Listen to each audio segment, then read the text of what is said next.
বিসমিল্লাহির রহমানির রহিম। আসসালামু আলাইকুম সবাইকে। এই সিজনে সিমের বিচি ও টমেটো দিয়ে এমন একটি তরকারি কিন্তু না খেলেই নয়। স্বাগত জানাচ্ছি নতুন একটি রেসিপি পর্বে।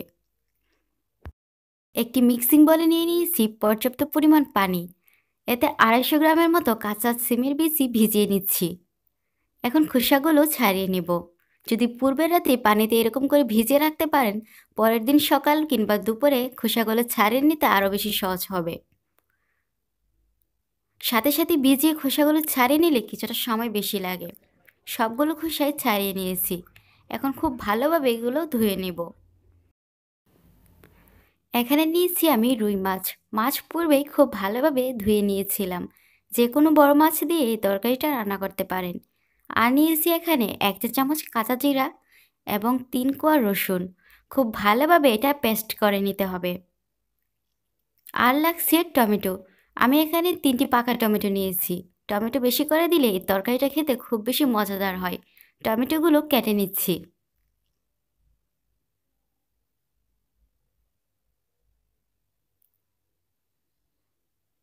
4 থেকে 5টি নিয়েছি কাঁচামরিচ।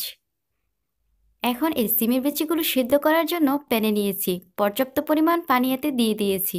লবণ দিচ্ছি 1/2 চা চামচ। হলুদ দিচ্ছি অল্প কিছুটা। চুলার ফ্লেমটা হাইতে করে দিয়ে এখন এই সিমের বিচিটা 90 থেকে 95% মতো করে সিদ্ধ করে নিব। কিছুক্ষণ পর চেক করে নিচ্ছি। সিমের বিচি কিন্তু খুব বেশি সিদ্ধ করা যাবে না। এরকম সিদ্ধ হয়ে আসলে আমি চুলাটা অফ করে দেব। সিমের বিচিটা সিদ্ধ হয়ে আসছে, আমি এখন চুলাটা অফ করে দিয়ে পানিটা ঝরিয়ে নিব। প্যানে নিয়ে নিচ্ছি পর্যাপ্ত পরিমাণ সয়াবিন তেল। এতে দিয়ে দিচ্ছি পেঁয়াজ কুচি। মাঝারি সাইজের একটি পেঁয়াজ কুচি করে দিয়ে দিয়েছি। পেঁয়াজটা হালকা ব্রাউন হয়ে আসলে দিয়ে দিব কাঁচা জিরা এবং রসুনের পেস্ট।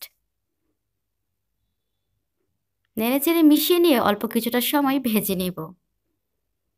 এগুলো ভাজা হয়ে আসলে এখন দিয়ে দিচ্ছি কেটে নেওয়া টমেটোগুলো। চুলার ফ্লেমটা আমি মিডিয়ামে রেখেছি। লবণ দিচ্ছি অল্প কিছুটা। এই মশলাটার সাথে টমেটোটা খুব ভালোভাবে মিশিয়ে নিচ্ছি। টমেটো নরম হয়ে আসা পর্যন্ত অল্প কিছুটা সময় ভেজে নিতে হবে। টমেটো কিছুক্ষণ ভেজে নেওয়ার পর টমেটো যখন অল্প কিছুটা নরম হয়ে আসবে, তখন দিয়ে দিচ্ছি সিদ্ধ করে নেওয়া সিমের বিচি। সিমের বিচি কিন্তু খুব বেশি সিদ্ধ করতে যাবেন না। এতে তরকারি রান্না করার সময় কিন্তু সিমের বিচিগুলো একদম গলে যাবে। তাই 90 কিংবা 95% মতো করে সিদ্ধ করে নেবেন। আবারও সিমের বিচি এবং টমেটো অল্প কিছুটা সময় ভেজে নিব। চুলার ফ্লেমটা আমি মিডিয়ামে রেখেছি। ভেজে নেওয়ার পর এখন দিয়ে দিব মশলা। তার আগে দিয়ে দিচ্ছি অল্প কিছুটা পানি।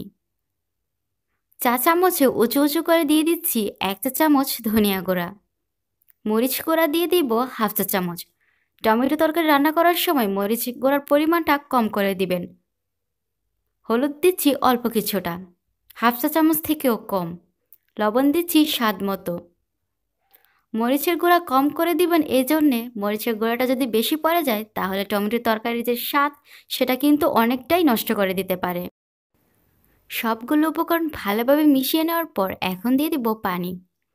পানির পরিমাণটা কিন্তু খুব বেশি দেওয়া যাবে না। এখানে সবগুলো উপকরণই সিদ্ধ, তাই পানির পরিমাণটা কম করে দিতে হবে। ঝোলটা কীরকম খেতে পছন্দ করেন সেই অনুপাতেই পানিটা দিয়ে দিবেন। কাঁচামরিচগুলো দিয়ে দিচ্ছি।